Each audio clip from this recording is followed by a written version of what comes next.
Hey guys, today we are going to be going through this pencil pouch that says follow your dreams. So let's see what Nikki has in here. We have some crayons. We have this eraser that looks like a pencil. We have an ink pen that is also a flashlight. More crayons. A paintbrush. Oh, this is cool. An erasable, a highlighter. I love these. I have a pink one. I actually gave this one to Nikki. More crayons. A pink marker. Some more crayons. A crayon and a two-sided coloring pencil that came with a toy from McDonald's.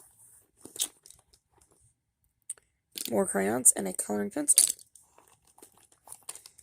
A pencil. A stamp of an Easter egg. A pencil and a crayon. A marker and a crayon. A marker. More crayons. A marker and a crayon. And another crayon. I hope you like this little short video. Please make sure to give us a thumbs up and subscribe. And ring that bell notification. Bye guys!